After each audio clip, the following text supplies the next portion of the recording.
जी, अब आप स्टार्ट कर सकते हैं। ओके, मीटिंग में। ठीक है सर, थैंक यू। मेरी आवाज़ क्लियर है? वेलकम। जी जी, क्लियर है बिल्कुल।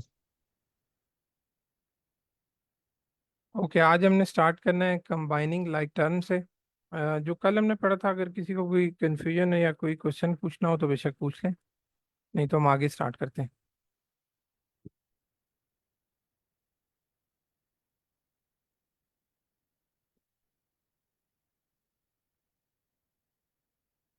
सर। कोई क्वेश्चन नहीं है? जी जी बोलें। नो। सर क्लियर है सर, पिछले लेक्चर क्लियर है। चलें, ठीक है, थैंक यू। आज हम स्टार्ट करते हैं कंबाइनिंग लाइक टर्म से। इसमें सबसे पहले देख लें कि एक्सप्रेशन किसको कहते हैं। कोई भी मैथमेटिकल में हम कोई भी फ्रेज होता है जो उसे एक्सप्रेशन कह सकते हैं। जैसे कोई एक सिंगल नंबर भी होगा तो उसे हम एक्सप्रेशन कहते हैं, या कम्बिनेशन ऑफ नंबर्स, वेरिएबल्स या कांस्टेंट्स, जो ऑपरेटर की मदद से, जो अरिथमेटिक ऑपरेटर्स हैं, प्लस माइनस मल्टीप्लाई डिवाइड, इनकी मदद से जो कम्बिनेशन बनता है उसे हम एक्सप्रेशन कहते हैं। और स्पेसिफिकली जो अलजेब्रिक एक्सप्रेशन होती हैं उसमें वेरिएबल लाजमी होता है। आम जो ब्रॉडर टर्म में एक्सप्रेशन हम यूज़ करते हैं उसमें अगर वेरिएबल नहीं भी है तो हम उसे एक्सप्रेशन कह सकते हैं। लेकिन जो अलजेब्रिक एक्सप्रेशन होती है उसमें वेरिएबल लाजमी होता है। वो एक वेरिएबल हो या एक से ज़्यादा हो, वो फ़र्क नहीं पड़ता, लेकिन मिनिमम वन वेरिएबल यूज़ होगा तो हम उस इक्वेशन या एक्सप्रेशन को अलजेब्रिक एक्सप्रेशन कहेंगे। जैसे ये सामने हमारे लिखा हुआ है 3x² plus 7x plus 2x² minus x, तो ये एक अलजेब्रिक एक्सप्रेशन है।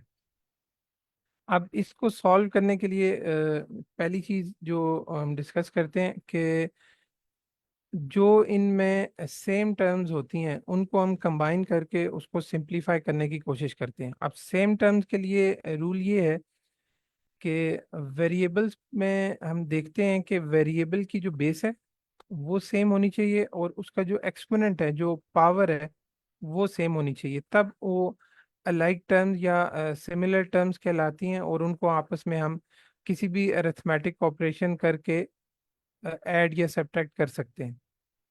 जैसे अब इस एक्सप्रेशन में आप देखें 3x² है, इसमें 3 कॉफिशेंट है, एक्स बेस है और वेरिएबल है एक्स, और उसका जो एक्सपोनेंट है वो 2 है। इसी तरह आगे 2x² है, इसमें भी 2 कॉफिशेंट है, एक्स और एक्स की पावर 2, वो सेम 3x² की तरह सिमिलर है। तो x² इधर भी है, x² इधर भी है, तो ये अलाइक टर्म्स कहलाती हैं जो एक दूसरे से 100% मिलती हैं क्योंकि इनकी बेस और पावर सेम है। तो हम इनको कंबाइन कर सकते हैं। अब जैसे ये दोनों पॉजिटिव हैं तो हम इनको ऐड कर सकते हैं, अगर कोई एक नेगेटिव होती तो ज़ाहिर है सब्ट्रैक्ट करके हम उनको कंबाइन कर सकते हैं। तो कंबाइनिंग का मतलब यही है कि जब आपकी वेरिएबल की बेसिस और उनकी पावर सेम होंगी तो आप उनको किसी भी अरिथमेटिक ऑपरेशन के ज़रिए कंबाइन कर सकते हैं। और ये कोई भी इक्वेशन को सिंपलीफाई करने के लिए एक मेथड है कि आप उसको जितना सिंपल फॉर्म में इक्वेशन को ला सकते हैं आप लाते हैं। अब आगे देख लेते हैं इसकी एक एग्जांपल जो इन्होंने बयान की हुई है। 3x² plus 7x plus 2x² minus x. अब इसमें दो पेयर बनते हैं जो सिमिलर या अलाइक टर्म्स हैं, जैसे 3x² और प्लस 2x², और दूसरी 7x और माइनस एक्स। अब इस 7x और माइनस एक्स में देख लें कि कोफिशेंट एक का 7 है और एक का -1 है, ये 1 आप कह लें, और जो x है वो उसका सेम है, मतलब x की पावर यहाँ पे भी 1 है, वहाँ पे भी 1 है, और बेस में x ही है। अगर वेरिएबल डिफरेंट हो जाएं, एक जगह x है एक जगह y है, तो लाइक टर्म नहीं होंगी क्योंकि उनकी बेसिस डिफरेंट हो जाती हैं। तो ये दो पेयर बनते हैं, इन दोनों को हम सॉल्व करके कंबाइन करके आप आंसर निकाल सकते हैं। जैसे 3x² प्लस 2x² ये 5x² बन जाएगा, और 7x minus x plus 6x बन जाएगा।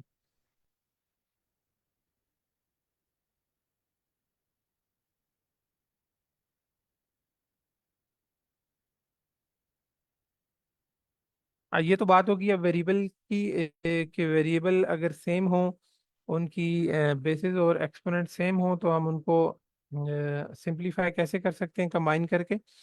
और कोफिशिएंट की बात जो है यहाँ पे लिखी हुई है, combining like terms because for like terms everything but the coefficient is a common factor, so we can pull out that common factor and group the coefficients into sum or difference।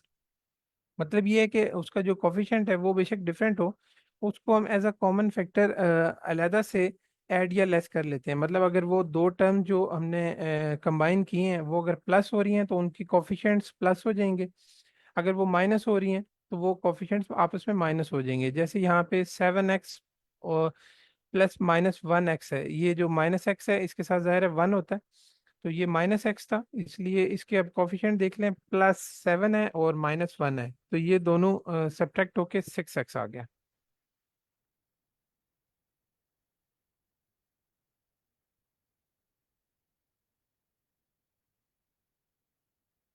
और plus minus के जो multiplication के rules हैं ज़ाहिर है वो आपको पता ही है।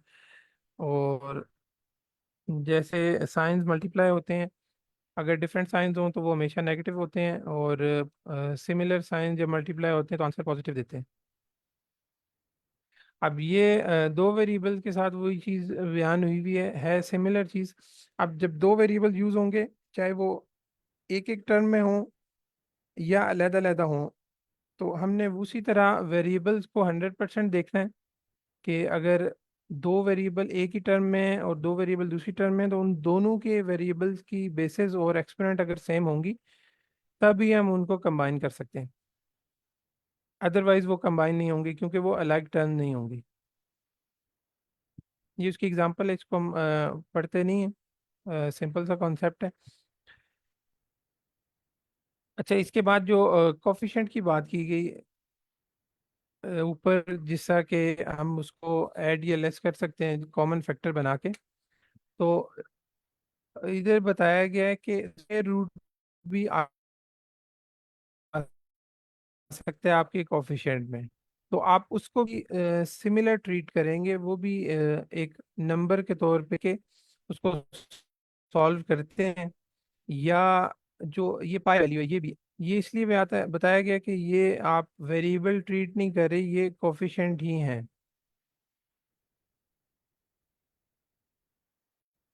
मुझे इंटरनेट कनेक्शन का कोई एरर आ रहा है कि स्टेबल नहीं है, अगर मेरी आवाज़ कहीं ब्रेक डाउन करे तो मुझे बता दीजिएगा। थोड़ी सी ब्रेक की थी, अब ठीक है वैसे। ठीक है सर। तो ये जो स्क्वायर रूट का साइन है और जो पाई की वैल्यू है, ये वेरिएबल नहीं कहते मैथ्स में, ये ज्योमेट्रिकल टर्म्स हैं और इनको भी हम एज अ कोफिशिएंट ही ट्रीट करते हैं। तो आप इसको, ये इक्वेशन है, आप इसमें देख लें, आप पाई आ रहा है, सब इन दोनों में पाई आ रहा है तो हम वो कॉमन लेके तो कोफिशिएंट जो दूसरे हैं उनको प्लस कर रहे हैं, तो मतलब पाई आर को हम कॉमन फैक्टर के तौर पे ले सकते हैं।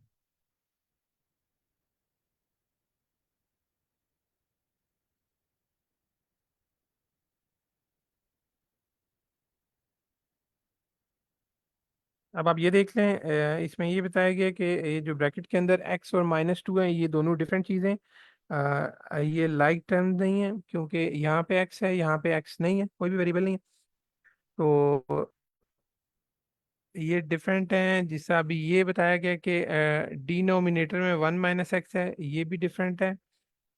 तो आप न्यूमरेटर और डिनोमिनेटर को भी देख सकते हैं, अगर उनको सिंगल टर्म हो तो हम उनको डिवाइड कर सकते हैं, अगर न्यूमरेटर में कोई चीज़ आप कॉमन लेते हैं, डिनोमिनेटर में भी सेम चीज़ अगर कॉमन आ रही है, हम कॉमन लेके उसको आपस में कैंसल आउट भी कर सकते हैं।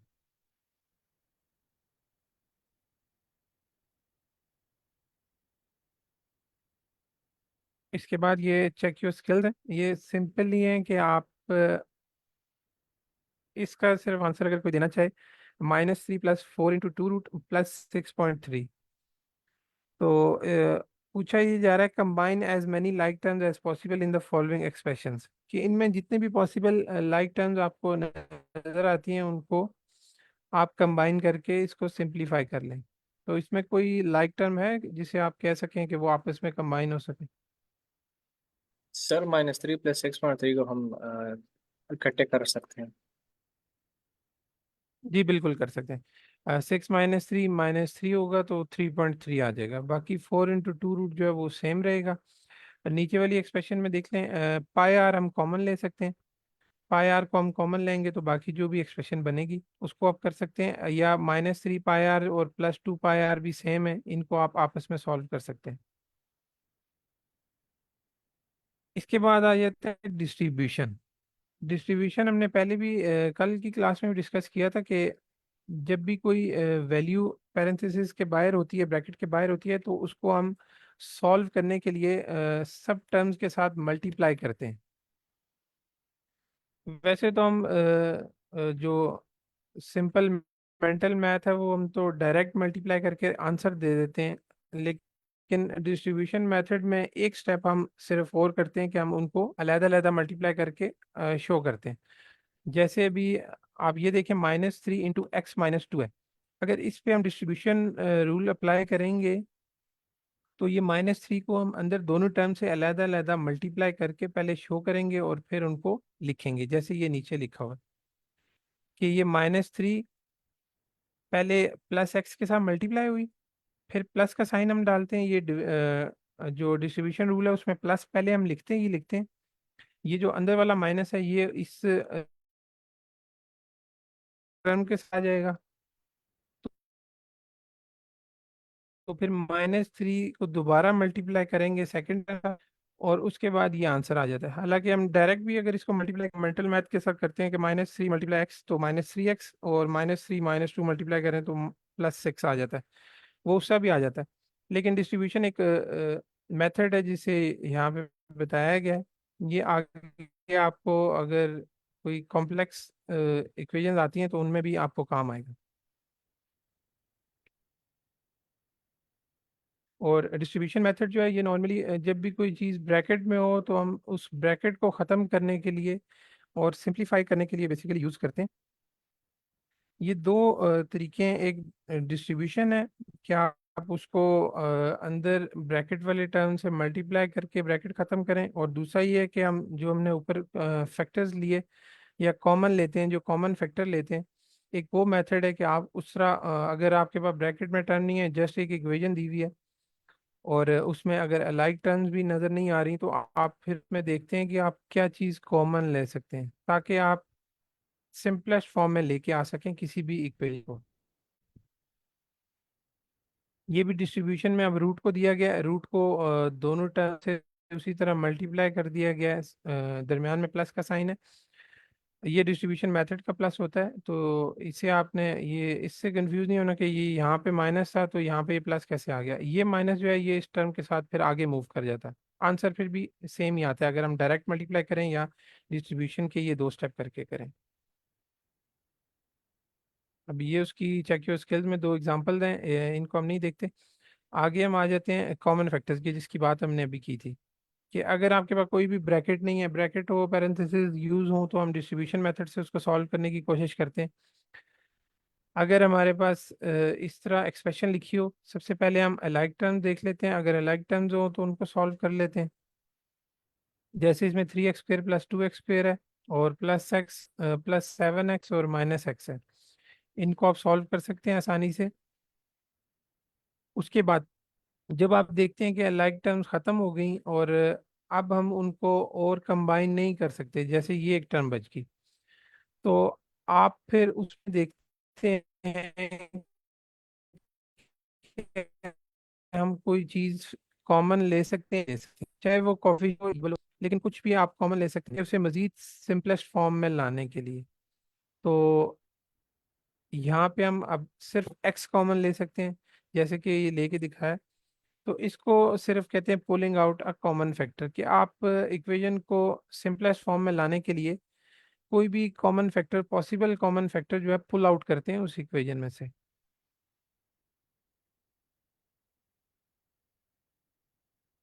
अब इसमें दो वेरिएबल होंगे तब भी हमने उसी तरह इसका कॉमन फैक्टर ले सकते हैं पावर्स को देखते हुए। ये कुछ एग्जांपल्स हैं इसी चीज़ की। इसके बाद आ जाते हैं मल्टीप्लिकेशन पे।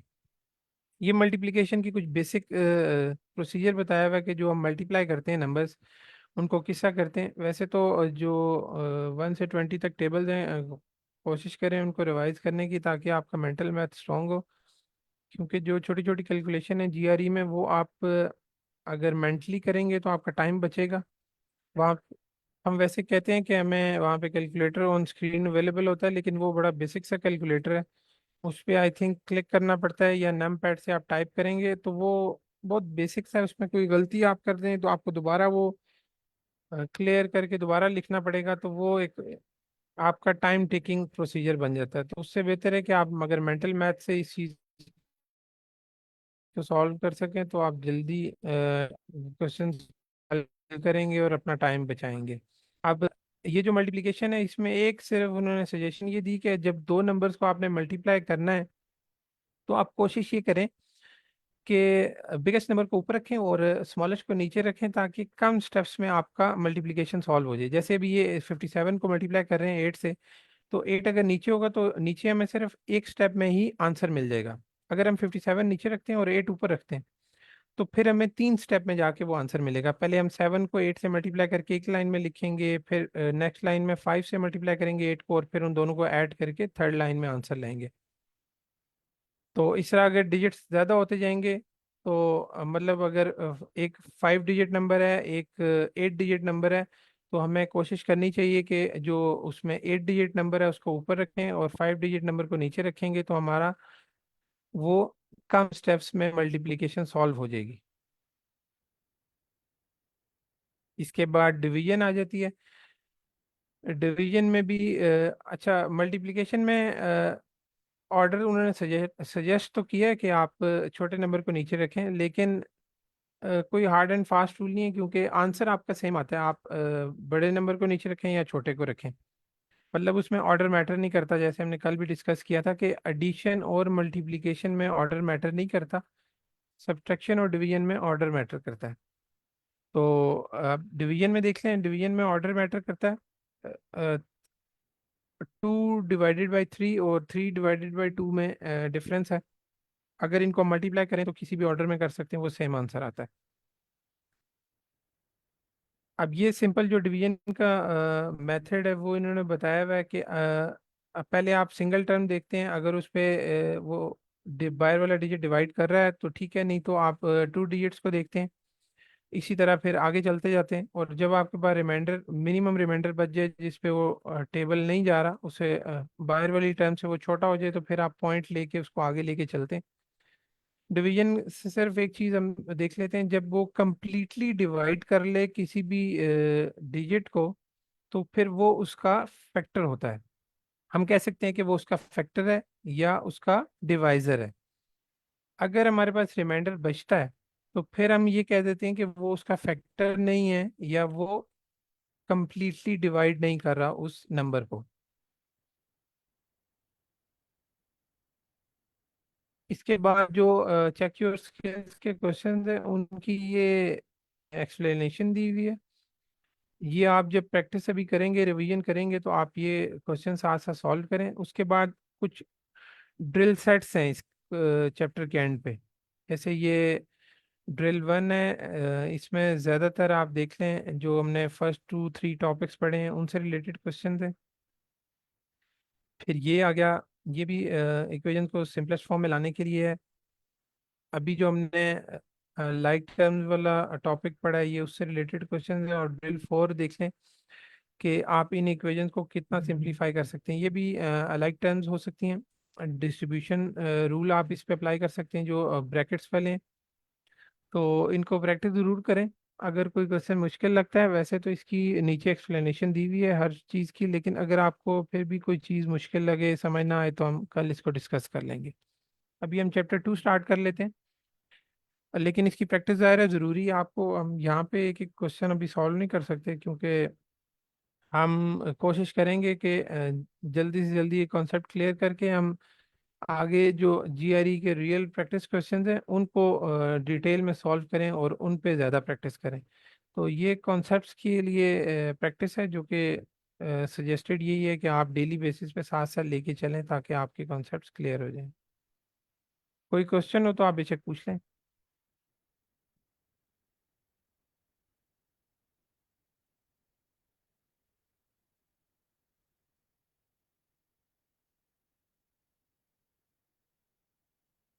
मेरी आवाज़ क्लियर है? जी जी क्लियर है। आई थिंक से कोई क्वेश्चन नहीं है। चलें ठीक है। अब सेकंड चैप्टर है डिविजिबिलिटी। डिविजिबिलिटी में हम देखते हैं कि किस तरह नंबर एक दूसरे को डिवाइड करते हैं, कंप्लीटली या पार्शली। जैसे हमने अभी पीछे डिवाइड में बात की थी कि जब भी कोई नंबर किसी को कंप्लीट डिवाइड कर देगा तो वो उसका फैक्टर होगा जब रिमाइंडर ज़ीरो आता है। अदरवाइज वो हमें पॉइंट्स में या फ्रैक्शन में आंसर देता है। ये हमने लास्ट चैप्टर में भी बात की थी कि जब दो नंबर दो इंटीजर्स आपस में ऐड हो रहे हों, लेस हो रहे हों या मल्टीप्लाई हो रहे हों तो हमेशा हमें इंटीजर आंसर ही देंगे। लेकिन डिवीजन के केस में वो हमें कंप्लीट डिवाइड हो रहे हों तो इंटीजर आंसर देते हैं, अगर रिमाइंडर बचता है तो वो हमें फ्रैक्शन या डेसिमल में आंसर देते हैं। जैसे ये उस चीज़ को यहाँ पे डिस्कस किया है। इसके बाद सबसे पहले आ जाते हैं डिविजिबिलिटी रूल्स, कि हम किन रूल्स की बेस पे देखते हैं कि ये कंप्लीट डिवाइड कर रहा है या नहीं कर रहा। अब ये कुछ रूल दिए हुए हैं, मैं इसके लिए एक और फाइल ओपन करता हूँ, वहाँ से आपको ये एग्जांपल के थ्रू हम दोबारा देखते हैं। यहाँ पे कुछ रूल्स हैं, वहाँ पे मैंने कोशिश की है कि सारे रूल लिख लें। अच्छा, ये सबसे पहले हम अगर वन को देखें तो वन तो हमें पता है कि हर नंबर वन से डिवाइड होता है। तो वन तो हर नंबर का फैक्टर होता ही होता है, एक वन और एक वो नंबर इटसेल्फ जो अपने आप को वन से मल्टीप्लाई करके डिवाइड कर रहा होता है। तो ये चीज़ तो आई थिंक सबको क्लियर है। उसके बाद हम टू से स्टार्ट करते हैं। टू के लिए जो रूल है डिविजिबिलिटी का, वो ये है कि जब भी कोई डिजिट, चाहे सिंगल डिजिट हो या मल्टीपल, चाहे सिंगल डिजिट नंबर हो या मल्टीपल डिजिट नंबर हो, अगर वो एंड हो रहा है 0, 2, 4, 6 और 8 पे जो कि इवन नंबर हैं, तो हमें आसानी से पता चल जाता है कि वो टू पे 100% डिविजिबल है, टू उसका फैक्टर बन सकता है। जैसे ये एग्जांपल है 28 की, तो इसका लास्ट डिजिट 8 है, हमें पता है ये इवन है तो इस पे 2 डिवाइड हो रहा है। इसी तरह 38 है, 978 है, चाहे नंबर जितना मर्जी बड़ा हो, जितना मर्जी उसमें डिजिट्स हो, हमने सिर्फ लास्ट डिजिट देखना होता है कि वो अगर इवन है, इन डिजिट्स में से कोई भी एक नंबर है, तो उस पर 200% विजिबल होता है। यहाँ से टू के बाद मैंने थ्री को एंड पे रखा है, वो हम लास्ट में डिस्कस करते हैं। उससे आगे चलते हैं कि फोर के लिए क्या रूल है। अब फोर की डिविजिबिलिटी के लिए रूल होता है, अ number is divisible by four if the last two digits form a number divisible by four. कि जो आपको एक नंबर दिया गया है, उसके जो लास्ट टू डिजिट्स हैं, आप उनको अलहदा करके एक नंबर बना लें। जैसे ये भी 32 है, हम सिर्फ लास्ट टू डिजिट्स को देखेंगे कि अगर 32 पे फोर का टेबल जा रहा है या ये 32 डिवाइड हो रहा है फोर से कम्प्लीटली, तो इसका मतलब है कि इसके इस तरफ जितने मर्जी नंबर हों, वो फोर पे कंप्लीट नंबर डिविजिबल होगा। जैसे अभी 32 पे फोर का टेबल जाता है, इससे अंडरस्टूड बात है कि 132 पे भी 400% डिविजिबल है। ये रूल है सिर्फ नंबर फोर के लिए। इसमें अगर कुछ चीज़ समझ ना आए तो साथ साथ पूछ लीजिएगा। इसके आप एग्जांपल्स कोई भी अपने जहन में रख सकते हैं, कोई भी और नंबर आप लेके देख लें, अगर उसके लास्ट टू डिजिट्स को कंबाइन करके जो नंबर बन रहा है, अगर वो फोर का डिविजिबल है, फोर का टेबल उस पर जा रहा है, तो फिर आप पीछे चाहे वो जितना मर्जी बड़ा नंबर है, वो फोर पे डिवाइड होगा। इसके बाद हम फाइव के लिए देख लेते हैं। फाइव के लिए रूल ये है कि लास्ट डिजिट हम देखते हैं कि लास्ट डिजिट जीरो है या फाइव है, तो इसका मतलब है कि वो फाइव पे 100% डिविजिबल है। ये तो बड़ा इजी सा और हमें पता है। और इसी के साथ हम देख लें कि अगर लास्ट में सिर्फ जीरो को हम अगर देखें कि किसी भी डिजिट के एंड पे अगर जीरो आ रहा है, तो वो 10 पे डिविजिबल होगा। जो आगे 10 का रूल आएगा लेकिन इसके साथ मैच करता है, मैंने इसीलिए बता दिया। अगर जीरो और फाइव दोनों को देखेंगे तो वो फाइव पे होगा, और अगर सिर्फ जीरो को देखेंगे तो वो 10 का डिविजिबल हम फाइंड आउट कर सकते हैं। फाइव के बाद सिक्स आता है, सिक्स को भी मैंने एंड पे रखा है। वो एक दूसरे से मिलते जुलते हैं कॉन्सेप्ट है, तो वो हम इकट्ठे डिस्कस करते हैं। अब 7 पे आ जाएं। 7 का कॉन्सेप्ट यहाँ पे मैंने मेंशन तो किया है, बुक में भी मेंशन नहीं है, लेकिन ये बड़ा लेस कॉमन है। और हमारी जो कैलकुलेशंस आती हैं वो नॉर्मली 2, 3, 5, 6, 8, 10 इस तरह के डिजिट्स की आती हैं। 7 की कैलकुलेशन बहुत कम यूज़ होती है इस तरह क्वेश्चंस में। लेकिन इसका रूल देख लें आपके नॉलेज के लिए, कि हम अगर चेक करना चाहें कि कोई भी नंबर 7 पे डिविजिबल है या नहीं, 7 उसको डिवाइड कर सकता है या नहीं, तो a number is divisible by 7 if doubling the last digit and subtracted from the rest of the numbers result in a number divisible by 7। इसका मतलब ये है कि एक नंबर आपको जो दिया हुआ है उसका जो लास्ट डिजिट है उसको अगर आप डबल कर लें, मतलब 2 से मल्टीप्लाई कर लें, और उसको फिर बाकी तमाम जो डिजिट्स हैं उसका जो एक नंबर बनता है उसमें से माइनस कर लें। अगर आप माइनस करते हैं और जो भी आंसर आता है वो 7 पे अगर डिवाइड हो रहा है, तो इसका मतलब है कि वो पूरा नंबर भी 7 पे डिवाइड हो रहा है। जैसे 133 के केस में हम लास्ट डिजिट 3 है, 3 को डबल करें तो 6 हो जाता है। और 6 अगर हम इस 1 और 3 13 बनता है, 13 में से 6 माइनस करें तो 7 आता है। और 7 इज डिविजिबल बाय 7। जाहिर है 7 7 को डिवाइड करता है 1 से, तो इसका मतलब यह है कि 133 भी 7 से डिवाइड होता है कंप्लीट। इसी तरह 269 एक एग्जांपल है कि आप लास्ट डिजिट 9 है, 9 को डबल करें तो 18 आ जाता है। 18 को 26 से अगर आप माइनस करते हैं तो आपके पास 8 आंसर आता है। अब 8 जो है वो 7 का डिविजिबल नहीं है, डिविजिबल बाय 7 पॉसिबिलिटी नहीं है। तो ये नंबर जो है 7 का डिविजिबल नहीं है, हम यहाँ से बता सकते हैं। ये थोड़ा सा इजी मेथड है वैसे, लेकिन 7 की कैलकुलेशन मैंने को बताया बहुत लेस कॉमन है, क्वेश्चंस में बहुत कम आती है। इसके बाद आ जाता है 8, डिजिट 8। इसके लिए रूल देख लेते हैं कि रूल क्या है। अ number is divisible bye 8 if the last 3 digits form a number divisible by 8। क्या आपके पास चाहे जितना मर्जी बड़ा नंबर दिया हो, आप उसके लास्ट 3 डिजिट्स को देखेंगे, लास्ट 3 डिजिट्स को लेके सेपरेट आप एक नंबर ही कंसिडर करेंगे उसको, और उसको देखेंगे कि वो 8 पे डिवाइड हो रहा है या नहीं। अब ये तीनों जीरो हैं, तो जीरो पे तो हर चीज़ डिवाइड हो जाती है, आंसर जीरो आ जाता है कि 8 जीरो जार 0 0 0, आप ये कह सकते हैं। तो या आप दूसरे एग्जांपल में इसको देख लें कि 408 है। 408 को हम कंसिडर करेंगे एक नंबर, और देखेंगे कि 8 का टेबल उस पर जा रहा है या नहीं जा रहा। तो 8 5 जार 40 और 8 1 जार 8, तो 51 टाइम्स जाता है 408 पे। तो जब ये कम्प्लीटली डिवाइड हो रहा है 8 से, तो इसका मतलब है कि ये पूरा नंबर 8 पे डिवाइड हो रहा है। ठीक है। अब आप ये देखें, 4 में था 2 डिजिट्स हम लेते हैं, और 8 में था हम लास्ट 3 डिजिट्स लेते हैं।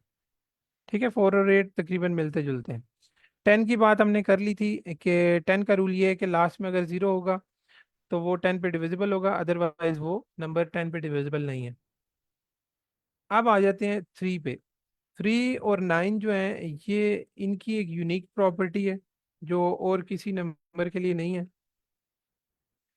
कि 3 का रूल पहले देख लें। A number is divisible by 3 if the sum of its digits is a multiple of 3। कि हमें कोई भी नंबर दिया हुआ है, हम वो चेक करना चाह रहे हैं कि वो 3 से डिवाइड हो रहा है या नहीं, तो हम उस नंबर के जो डिजिट्स हैं उनको आपस में ऐड अप करेंगे, और ऐड करने से जो उनका सम आएगा, सम को देखेंगे कि वो 3 से डिवाइड हो रहा है या नहीं हो रहा। अगर तो डिवाइड हो रहा है तो वो नंबर भी 3 का डिविजिबल है। जैसे 1 + 2 + 3, तो ये आंसर 6 आता है। और 6 जाहिर है 3 से डिवाइड होता है, तो 123 भी 3 से डिवाइड होता है। अब सेम केस जो है 9 में है। 9 में भी इसी तरह हम देखते हैं कि उन नंबर्स को हम आपस में प्लस करते हैं, और उनका जो सम आता है उसको देखते हैं कि वो 9 पे डिविजिबल है। अगर तो वो 9 पे डिविजिबल है तो वो 9 का आप कह सकते हैं मल्टीपल है वो नंबर। अब 3 और 9 में ये केस है कि अगर तो कोई नंबर 9 से डिविजिबल है तो अंडरस्टूड सी बात है कि वो 3 से भी मल्टीप्लाई हो रहा है, क्योंकि 9 खुद जो है वो 3 से कंप्लीट डिविजिबल हो रहा है। ठीक है, तो ये मिलते जुलते हैं। इसके बाद अभी 6 है। 6 में दो नंबर्स को हम देखते हैं। इसका रूल ये है कि आप चेक करते हैं अपने जो भी गिवन नंबर है, जैसे यहाँ 54 है, कि उस पे 2 और 3 दोनों का टेबल जाता है या नहीं जाता, या वो 2 और 3 से कंप्लीट डिविजिबल होते हैं या नहीं होते। 3 का जैसे अभी हमने देखा कि हम ऐड अप करके देख लेते हैं। जैसे 5 और 4 को अगर हम ऐड करें तो 9 आता है, तो इसका मतलब है कि ये 3 से कंप्लीट डिविजिबल है।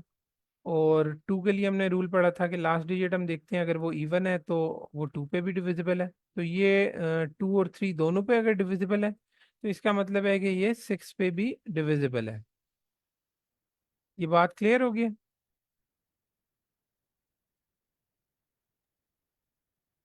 जी सर। यस। ओके जी, ये कोई डिविजिबिलिटी रूल से जो आगे आपको कैलकुलेशन करने में आसानी फराहम करते हैं, और इस मेंटल मैथ के लिए मैं जी जी। सर ये डिविजिबिलिटी रूल्स इसलिए ज़रूरी होते हैं क्योंकि जो हमें कैलकुलेटर मिलता है जीआरई में, वो सिर्फ 8 डिजिट नंबर्स तक कैलकुलेशंस कर सकता है। और अक्सर जीआरई में यूँ होता है कि वो 11 या 12 नंबर कैलकुलेशंस भी आती हैं, तो उनके लिए फिर ये ज़रूरी हो जाता है कि आप डिविजिबिलिटी रूल्स यूज़ करते हैं।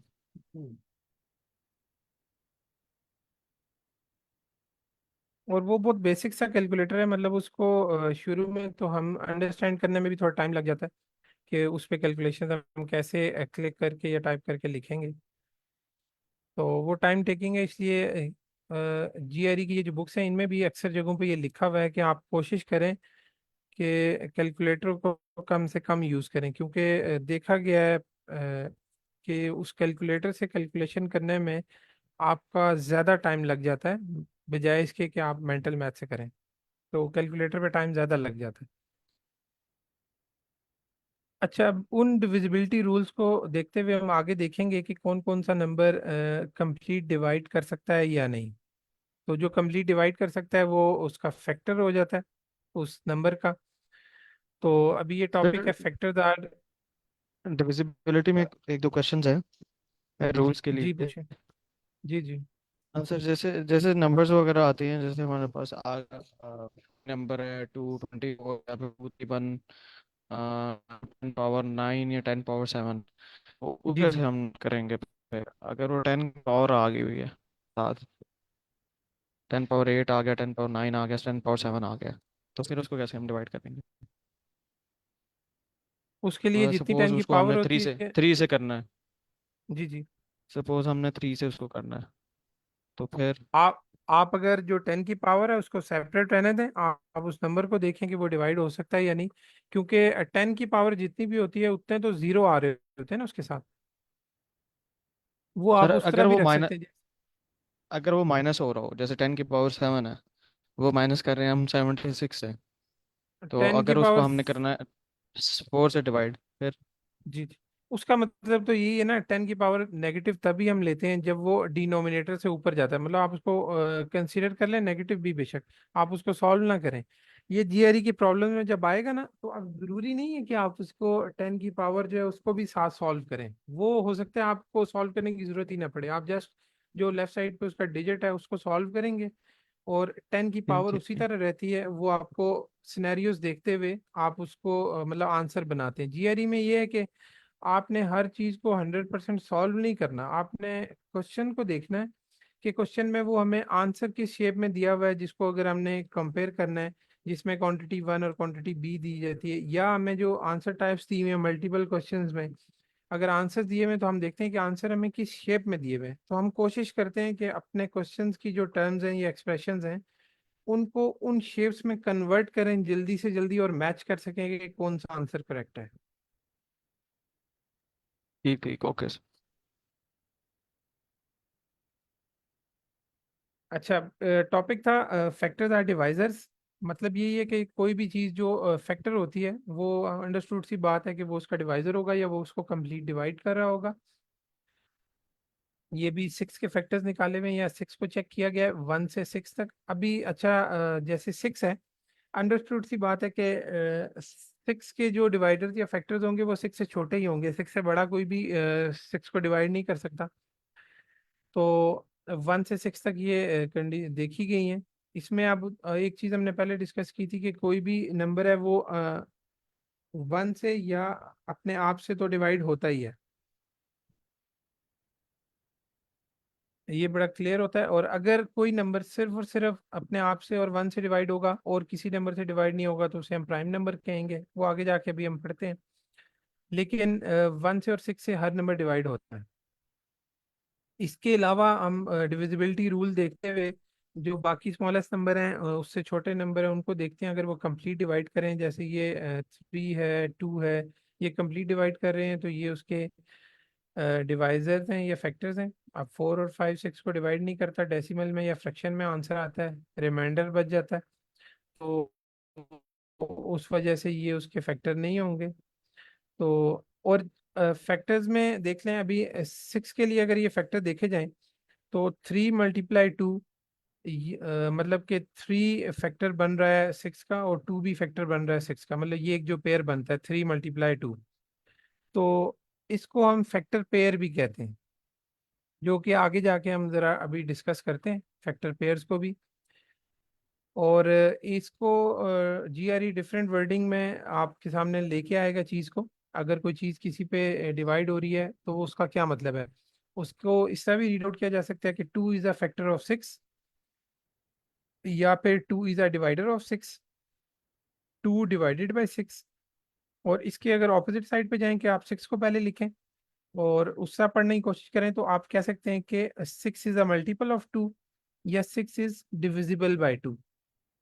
ठीक है, तो इन सब का मतलब एक ही है।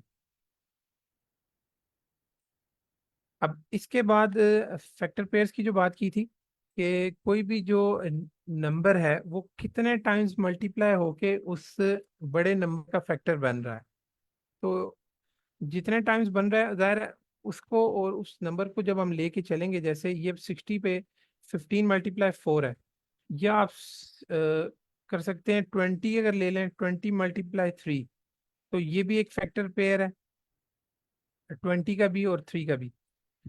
तो ये दोनों फैक्टर पेयर्स बता रहे हैं कि हम ये दो नंबर मल्टीप्लाई होके कंप्लीट डिवाइड कर रहे हैं इस चीज़ को। अब फैक्टर पेयर्स के लिए एक आसान सा तरीका इन्होंने बताया कि आप एक टेबल बनाएं, जैसे यहाँ पे बना हुआ है 60 के लिए, कि आप उसमें दो कॉलम बनाते हैं, एक स्मॉल एक लार्ज, और जिस नंबर के फैक्टर्स आपने निकालने हैं वो आप लार्ज में लिखेंगे, और एक स्मॉलेस्ट नंबर से आप स्टार्ट करेंगे। 1 ज़ाहिर स्मॉलेस्ट है तो 1 से आप स्टार्ट कर लें।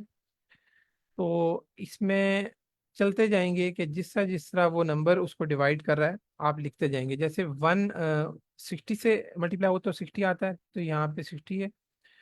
2 30 से मल्टीप्लाई होके 60 आता है, तो ये 230, ये दूसरा पेयर हो गया। ये तीसरा पेयर बनता है इस तरह, 320, 415 चौथा पेयर है, 512 इसका नेक्स्ट पेयर है, और 610 इसका नेक्स्ट पेयर है। अब इससे आगे 7 अगर हम लिखते हैं तो 7 उसका मल्टीपल नहीं है। ठीक है, ये 7 60 को डिवाइड नहीं करता, तो 7 यहाँ से स्किप हो जाएगा। फिर हम 8 पे चले जाएंगे, 8 भी 60 को डिवाइड नहीं करता। फिर हम 9 पे चले जाएंगे तो 9 भी नहीं करता। उसके बाद हम 10 पे आ जाते हैं।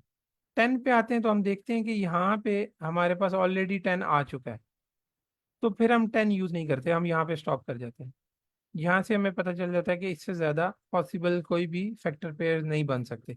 जब भी आपके ये दो नंबर यहाँ पे जो आते हैं वो सेम हो जाएं या एक दूसरे तक पहुंच जाएं, तो फिर आप स्टॉप कर जाते हैं। जैसे हमने ये 4 5 6 नीचे की तरफ हम जाते रहे और 10 पे पहुंचे तो 10 ऑलरेडी आया हुआ था, तो वहां पे हम स्टॉप कर गए।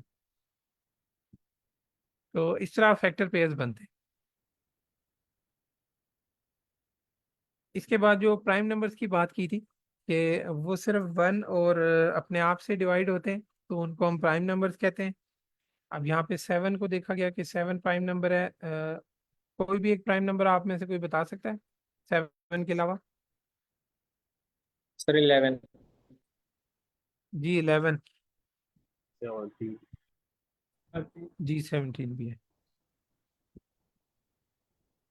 ठीक है, ये चेक योर स्किल्स में प्राइम नंबर्स वो पूछ रहा है 20 से बड़े और 50 से छोटे। तो 20 से कोई भी एक बड़ा नंबर बता दें जो 23। 23। ठीक हो गया सर, थैंक यू। इसके बाद प्राइम नंबर्स के बाद एक कॉन्सेप्ट है प्राइम फैक्टराइजेशन का, जिसमें ये प्राइम नंबर यूज होते हैं कि हम फैक्टर्स को निकालने के लिए प्राइम फैक्टराइजेशन का मेथड यूज करते हैं। और इसमें हम कोशिश करते हैं कि जो फैक्टर्स हैं उनको मज़ीद सॉल्व करते करते हम प्राइम फैक्टर्स तक ले जाएं। ये कॉन्सेप्ट अभी हम नीचे देखते हैं कि इसमें मेथड ये होता है कि आप एक ट्री सा बनाते हैं कि सबसे ऊपर आप वो नंबर लिखते हैं, जैसे ये 60 लिखा हुआ है यहाँ पे।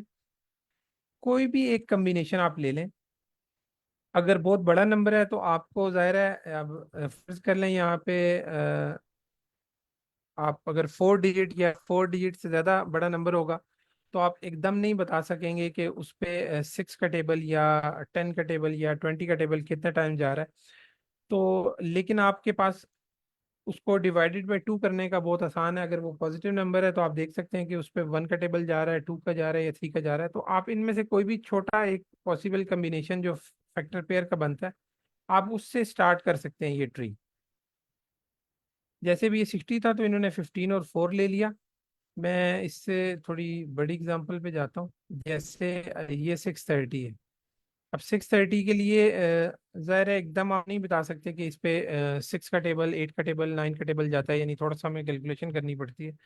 लेकिन हम 1 और 2 के लिए जैसे फ़ौरन ले लेते हैं, तो 1 के लिए तो वही नंबर चलता रहेगा, दोबारा हम उसको सॉल्व नहीं कर पाएंगे, इसलिए हम 2 से स्टार्ट लेते हैं। अब ये हमें पता है कि लास्ट डिजिट इसका 0 है, तो 2 का जो रूल है कि लास्ट में अगर इवन या 0 आता है तो हम उसको 2 पे डिवाइड कर सकते हैं। तो 2315 टाइम्स आर 630 आता है। तो आप इस तरह इसकी 2 आर्म्स बनाते हैं। ट्री अब बनाना चाह रहे हैं तो 2 आर्म्स बनाते हैं और देखते जाते हैं कि जिस जिस आर्म पे या बाजू पे या जिस लाइन पे आपके पास प्राइम नंबर आते जाएंगे, आप उस बाजू को छोड़ देंगे, उसको वहीं पे रोक लेंगे, क्योंकि वो मजीद आप सॉल्व नहीं कर सकते। जैसे भी ये 2 आया है कि 2 मजीद डिवाइड नहीं हो सकता, 2 के कोई और फैक्टर्स नहीं है 1 और इटसेल्फ इस नंबर के, तो आप इसको छोड़ देंगे। अब आप 315 पे आ जाएंगे। अब 315 पे फिर आप मिनिमम से स्टार्ट लेंगे, पहले 2 को देखेंगे तो इसके लास्ट में ऑड नंबर है इसलिए 2 पे डिवाइड नहीं होता। अ, उसके बाद हम 3 को देखेंगे। 3 के लिए जो रूल पढ़ा था हमने कि इन तीनों को हम ऐड करेंगे, ऐड करके जो भी सम आता है उसको देखेंगे कि वो 3 पे डिवाइड हो सकता है या नहीं। तो आप में से कोई बता सकते हैं इसका सम क्या आता है? सर 3 पे डिवाइड हो सकता है। 3 पे डिवाइड हो सकता है, इसका सम आता है 9। 3 + 1 4 और 4 + 5 9। तो 9 डिविजिबल होता है 3 का, तो इस पे 3 डिवाइड हो सकता है, जैसे भी नेक्स्ट स्टेप में इन्होंने दिखाया। ये अब आगे 2 आर्म्स बनाई, एक तरफ 3 लिखा और एक तरफ 105 लिखा कि 3105 टाइम्स 313 315। अब 3 ये जो आया है ये भी हमारे पास एक प्राइम नंबर आ गया। जैसे हम 2 को छोड़ दिया था कि मजीद सॉल्व नहीं हो सकता, इस तरह अब ये 3 भी सॉल्व नहीं हो सकता, तो हम दूसरी उसकी आर्म पे जाएंगे जो 105 है। अब 105 को फिर हम 2 से स्टार्ट लेके देखते हैं, 2 इस पे डिवाइड नहीं होगा क्योंकि ये ऑड नंबर है। फिर हम 3 को देखते हैं तो 3 दोबारा इस पे डिवाइड हो रहा है, जो कि ये नीचे मेंशन है 35 105।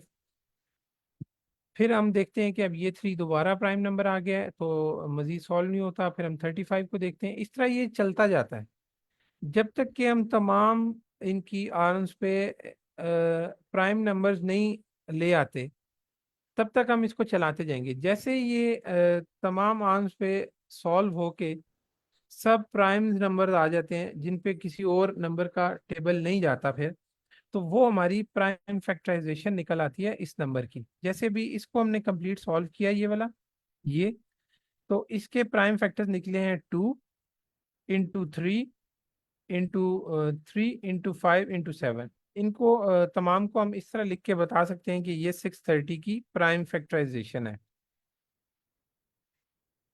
ये क्लियर होगी बात? जी सर क्लियर है। तो कासिम, मैं इसको इस तरह देखता हूँ, अगर हमने कोई प्राइम नंबर निकालना हो, लेट्स सपोज कोई हमारे पास 5 डिजिट्स का प्राइम नंबर है, तो हम इसको जी जी रिवर्स भी तो देख सकते हैं कि अगर वो 2, 3, 5 और 7 में से किसी एक पे भी डिवाइड हो जाता है तो वो प्राइम नंबर नहीं होगा, अगर वो चारों पे डिवाइड नहीं होता तो वो प्राइम नंबर होगा। जी सर, बिल्कुल इस तरह ही है।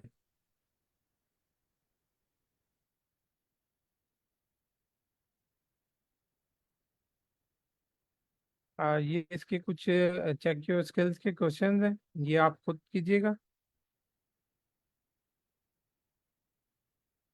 और इसकी प्रैक्टिस कीजिएगा। उसके बाद हम देखते हैं कि every number is divisible by the factors of its factors. जैसे हम अलजेब्रा में देखते थे कि X is equal to Y and Y is equal to Z, so X is equal to Z के इस प्रॉपर्टी को आई थिंक सर कायद आप बता सकते हैं क्या कहते हैं जी अलजेब्रा में, सर। अगर आप मैथ से ये जी जो sir. x is equal to Y होता है और y is equal to z, तो हम कहते हैं कि x is also equal to z। इस ट्रांजिटिव इस प्रॉपर्टी होती है प्रॉपर्टी, सर।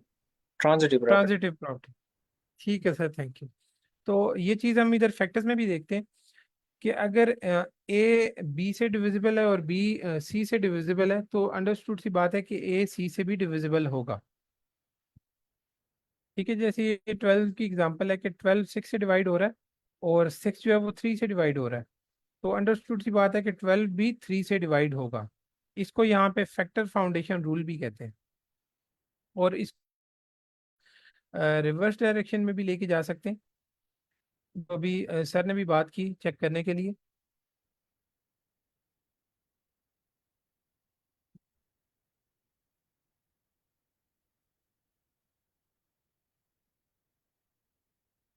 ये उसी तरह ट्री बना के एग्जांपल दी हुई है। और आगे हम देख सकते हैं इसके लिए कोई इम्पोर्टेंट चीज़।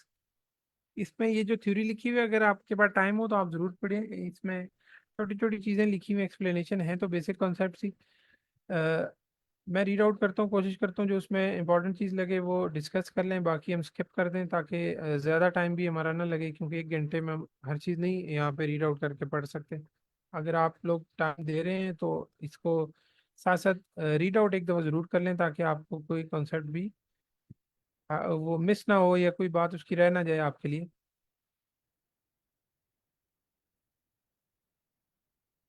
बाकी अब हमारे पास 5 1 मिनट रह गए हैं, तो हम थोड़ा सा वर्बल के बारे में बात कर लेते हैं कि आपने आप में से कितने लोग हैं जिन्होंने कोई वोकेबलरी स्टार्ट कर दिया है प्रिपेयर करना? कोई हैंड रेज कर दें बेशक। सर इस पे थोड़ा रोशनी डाल दे कि हम इंग्लिश को किस तरह लेके जा सकते हैं इसके साथ। सर हमने फर्स्ट सेकंड क्लास में यही बात डिस्कस की थी कि जैसे हम क्वांट में सबसे पहले बेसिक कॉन्सेप्ट्स को लेके चल रहे हैं, अपने बेसिक्स को हम अच्छा करके और फिर प्रैक्टिस क्वेश्चंस की तरफ जाएंगे। इसी तरह जो वर्बल पार्ट है उसके 50 to 60% जो सॉल्व करने की एबिलिटी है वो आपकी वोकेबलरी पे बेस करती है। तो सबसे पहले हम यही सजेस्ट करते हैं कि आप वोकेबलरी को तैयार करें, और उसके लिए हमने मगूश के बारे में बताया था। मगूश एक वेबसाइट है जो मैं आपको इधर दिखा देता हूँ।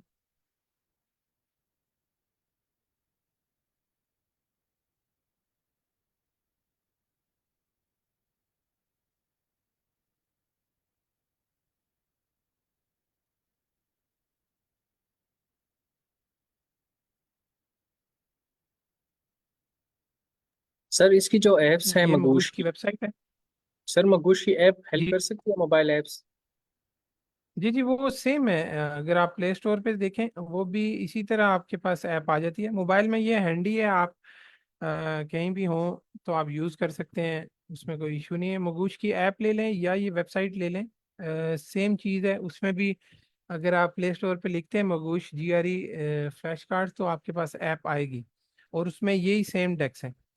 अब इसमें हमने बात की थी कि जो कॉमन वर्ड्स हैं इसके ये 6 डेक्स हैं, और बेसिक वर्ड्स के ये तकरीबन 7 डेक्स हैं। ये 650 वर्ड्स बनते हैं।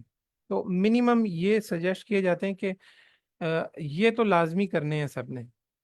उसके बाद अगर आपका स्टेमिना है, आप 160 प्लस टारगेट करते हैं, तो आप इसके एडवांस वर्ड्स के जो डेक है नीचे वो भी करें। अदरवाइज आप सिर्फ ये 650 करें और उसके बाद जब हम इसकी प्रैक्टिस क्वेश्चंस के ऊपर जाएंगे तो वहाँ पे जो भी हमें न्यू वर्ड मिलेगा जो इन 650 वर्ड्स में ऐड नहीं है, तो उसको हम ज़रूर साथ साथ तैयार करेंगे। तो उस तरह हमारे तकरीबन 200 से 300 वर्ड्स मज़ीद तैयार हो जाते हैं। तो हम नियर टू 1000 वर्ड्स जो है ना तैयार कर लेते हैं इस पूरी तैयारी में। तो आप इनको स्टार्ट करें कॉमन वर्ड्स 1 से। नेक्स्ट वीक में इंशाल्लाह सर यामीन इनको रिवाइज भी करवाएंगे, साथ साथ हम डेली बेसिस पे या एक दिन छोड़ के इन वोकेबलरी वर्ड्स को भी साथ साथ डिस्कस करेंगे 5 से 10 मिनट डेली, ताकि ये भी हमारी रिवीजन हो। और आप 5 दिन इनको तैयार किया करें, 10 से 20 वर्ड जितना आपका स्टेमिना है आप तैयार करना शुरू करें।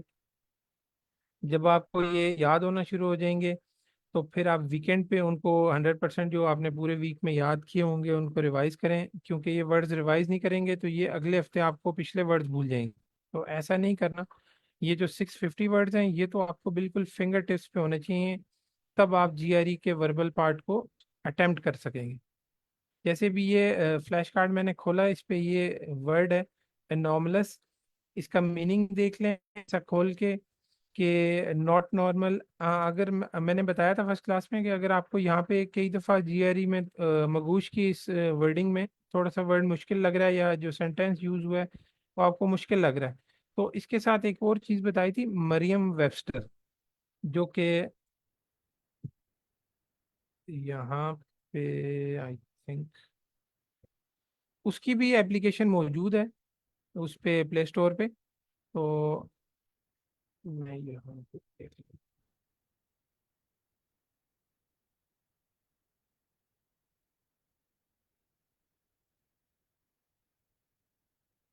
सॉरी,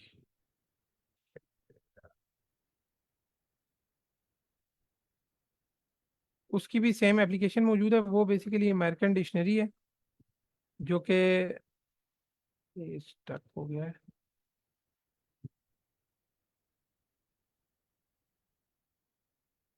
तो आप उसमें से सिनोनिम भी देख सकते हैं और उसके जो इजी मीनिंग है वो भी देख सकते हैं। तो ये वेबसाइट,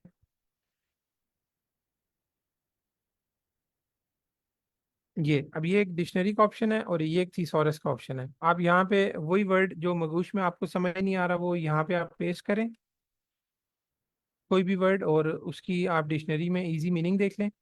और मगूश में एक बात और चीज़ है कि जब आप यहाँ पे सिनोनिम देखेंगे बहुत सारे वर्ड आपको मिलेंगे। जैसे हम ये वर्ड मैंने इम्पर्टिनेंट लिखा है, स्पेलिंग मैंने गलत लिख दी है।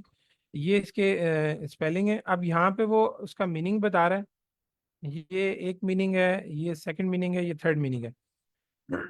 आप ये मीनिंग देख लें, आगे उसकी डिटेल बताई हुई है और उसके सिनोनिम दिए हुए हैं। अब ये सिनोनिम जो आप देख रहे हैं इसमें बहुत सारे वर्ड जो हैं वो जीआरई की उन डेक्स में आगे भी आएंगे। जैसे अब ये ओडाकियस है, ये वाला वर्ड ये भी मगूश जीआरई में जो है उस मगूश के डेक्स में आएगा। आपको इम्पोर्टेंट है ये भी। तो ये सारे सिनोनिम्स हैं। अगर आप इनको साथ साथ लेके चलेंगे या अपने पास नोट डाउन करेंगे तो आप जब 100-150 वर्ड याद करेंगे ना तो आपको आइडिया हो जाएगा कि इन 100 के साथ 20-30 वर्ड तो आपस में एक दूसरे के सिनोनिम बन गए हैं। तो वो आपके मल्टीपल होते जाएंगे, मल्टीप्लाई होते जाएंगे नंबर्स, और आपको फिर आसान लगना शुरू हो जाएगा। शुरू में ये हमें मुश्किल लगती है वोकेबलरी कि ये तो वर्ड हमने पहले पढ़े नहीं या सुने नहीं, तो हमें याद करना। तो बहुत सारे लोग इसको कहते हैं कि आप रट्टा मार लें या जो भी करें, क्योंकि इसके बगैर जीआरई में वर्बल पोर्शन आप सॉल्व नहीं कर सकते। तो इसको आप इसी तरह तैयार करेंगे। ये मरियम वेबस्टर की भी मरियम वेबस्टर की भी किसी का हैंड रेजर काइंडली क्वेश्चन पूछ लें, अभी क्लास डिस्कनेक्ट होने वाली है।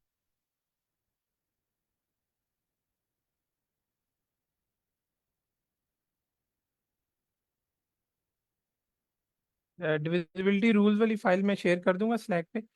इसके अलावा अगर किसी का कोई क्वेश्चन नहीं है तो फिर हम क्लास एंड करते हैं। कल से फिर हम दोबारा क्वांट को लेके चलेंगे। वर्बल के लिए आपको बार बार हम कह रहे हैं कि आप जब तक रोज़ाना की बेसिस पे इसको स्टार्ट नहीं करेंगे वोकेबलरी को, वर्बल आप सॉल्व नहीं कर पाएंगे। और ये ऐसा भी नहीं है कि आप ये कहें कि मैं 2-3 हफ्ते या 1 महीना पहले क्वांट कर लेता हूँ और उसके बाद मैं वर्बल पे जाऊँगा।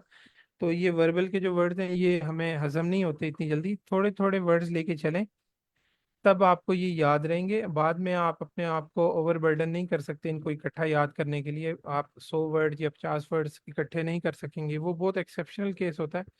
तो हम जो एवरेज लोग हैं या नॉर्मल सिनेरियो में देखा जाए तो इसको आप साथ साथ लेके चलेंगे तो आपके लिए इजी होगा।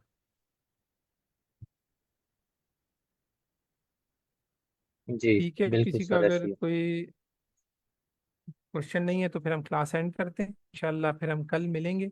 बाकी किसी का कोई क्वेश्चन हो तो स्लैक चैनल पे ज़रूर हमसे पूछ सकते हैं, हम वहाँ अवेलेबल हैं।